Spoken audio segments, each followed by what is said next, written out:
Hey there, welcome to Selfie Made. I'm Meredith Rojas, the author of Selfie Made, your ultimate guide to social media stardom. And today I have a very special guest, Danielle Cohn. Hi. You probably know her and have seen her face a million times. And today we want to learn how she grew her audience so big and sort of what you do to kind of continue to stay so relevant. So let's start with a simple one. How did you get started? So I got started off of the app Musical.ly, which mostly every teenager kid knows. It's such a known app. I was just kind of on the app, all my friends were doing it, and I thought it was just a really cool app.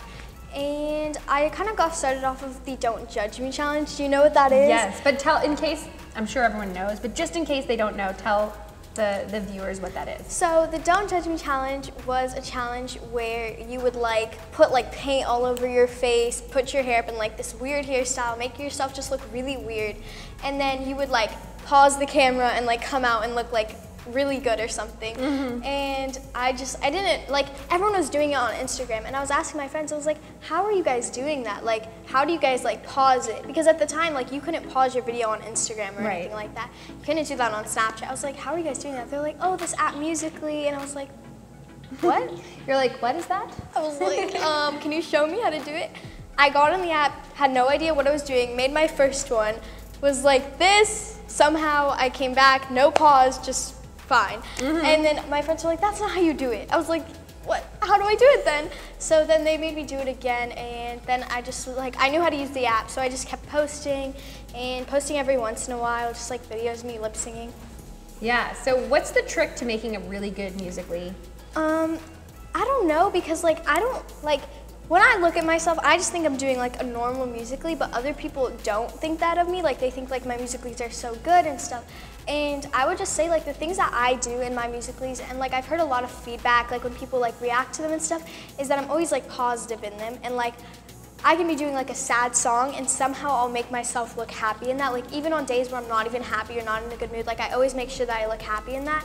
And I feel that attracts a lot of people, because a lot of the musers on the app do sad songs, they'll do depressing things. And I'm just that, I would never do that, because I just feel you should always present positivity and not negativity. So I think that attracts a lot of people to me, and they just because when you're around someone with a positive attitude or seeing someone, it just makes them have a positive attitude, and I think they see that and it makes them be positive more. No, totally. I think that's good. So when you are not having a good day and you are feeling down, do you ever share that with your supporters?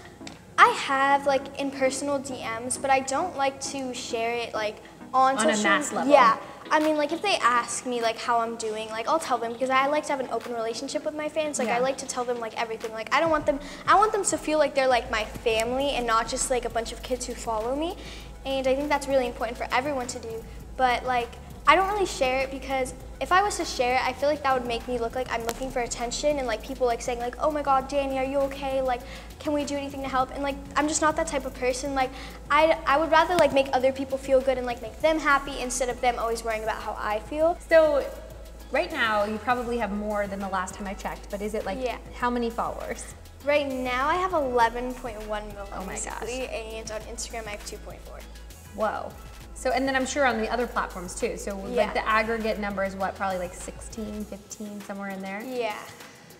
Wow. And it just keeps growing, right? And so when you first started and you learned about the Don't Judge Me challenge, how many people were following you before you even got on Musical.ly? Well, right when I got on, a lot of my friends from school were following me, just So what, a couple hundred, something? Yeah, maybe not even 100 at the time. But right before that, I had actually won a pageant, Miss Florida. So there was 200 girls that competed in that, and because they knew my name and stuff, they saw me on the app and they started following me. So I had maybe 1,000. I thought I was so cool. I was I got 1,000 followers. It's a big accomplishment in the beginning. Yeah, and now I have 1 million, and I look back at myself and I was I did this one Musical.ly, and it was I didn't really wear much makeup. I was in 5th or 6th grade. I don't even remember, if I'm being honest. And I was just wearing lipstick, mascara, and concealer. And I took it all off, and I put on a hoodie, and I put my hair up, put glasses on. And I was just kind of it was a challenge at the time. And I was just showing girls you should be yourself. You don't have to wear makeup to be pretty. Everyone's beautiful in their own way. And that got featured on the app. And at the time when I was big, featuring was a huge thing. If you got featured, you were amazing. Right. And so I got featured, and it went on the featured page, so everyone started seeing it. And I kept getting like messages like, oh my God, you're so inspiring, like I love you already. And then I just started like getting so many followers. Wow. And then like I just kept like posting, and then other videos just started getting featured, and then from there I just kind of like kept growing. That's awesome. So then it was 1,000 to now you're at 11 million on Musical.ly, but in between it was that first feature, and what did you see? Well, or was it multiple features that you got? It was like, it kind of like took time to really get big on the app, but it was more like when I first like got that feature, a lot of people were like starting noticing me, and it drew a lot of people to my page. And not only that, but a couple months later, I actually got roasted by RiceGum. These kids must be stopped? Yeah. That kind of blew me up, so thank you, RiceGum. That got me to 1 million. Oh my goodness. Not like a couple months. It was like maybe like 5 or 6 months after the first feature, and that like blew me up. Like I got from 1 million, it was like from 800K to 1 million, and I was like, whoa. And I was so excited. And so did you talk to him? Were you like...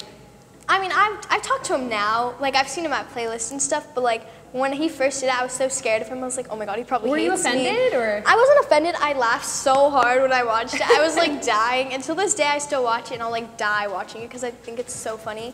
But most of the time, like, it doesn't like really bother me when people hate on me. Like, it doesn't get to me at all.